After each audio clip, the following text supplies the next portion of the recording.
Hey guys, it is Tuesday and I am on the ICC as usual playing some Blitz. We got ourselves an exchange Slav. Let's go knight h5 in this position. Kick his bishop away. Make you go back to d2. And then I'm going to return the knight to f6.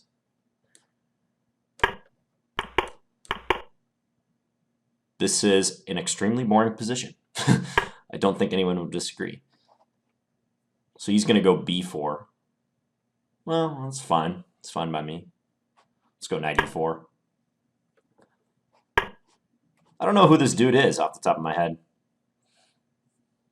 f5. Do I want to do that? It's committal. It's quite committal. I'll just take his bishop.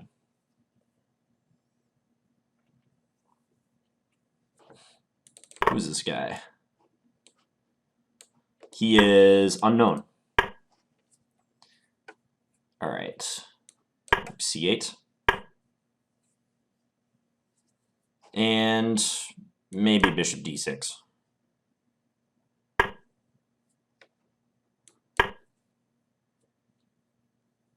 I have the two bishops, but this is not a position that is necessarily conducive to having the bishop pair. It's quite closed at the moment. Okay, so knight b8. Ooh, now I can pin him. I like the look of that. You can play queen d3, though. It's probably not that big of a deal. Or queen b2.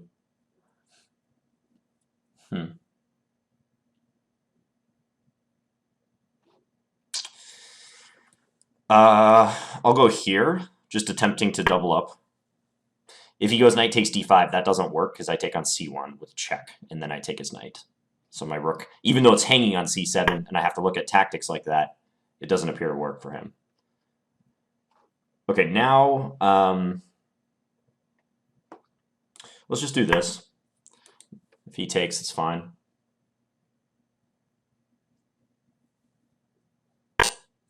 Does not take.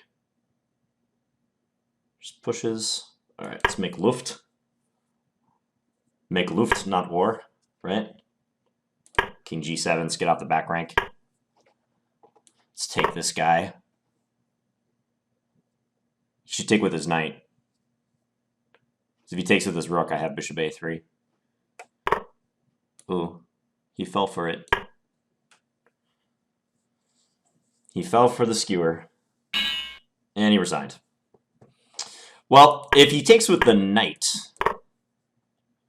hard to say what's going on here. I mean, I like the fact that I have control over the c-file, but his pawns are further advanced, and I don't see any active thing I can do with the c-file. My bishop is somewhat floating on b4. Maybe I should... I don't know. I mean, I want to get my knight out, too, so maybe a move like a6 in this case, just to free myself. Yeah, that makes sense, because if he keeps pushing, then this pawn becomes a liability for him, like knight c6, and he might have trouble holding it. Although his knight can come to b3 anyways. So I don't think I have much of anything here. I think this position is roughly equal. Let's just see what the engine says. Okay, the engine prefers me very slightly, if at all. King g8, I mean, okay, why in the world would I play king g8? I have no idea. h5, that's a more reasonable suggestion.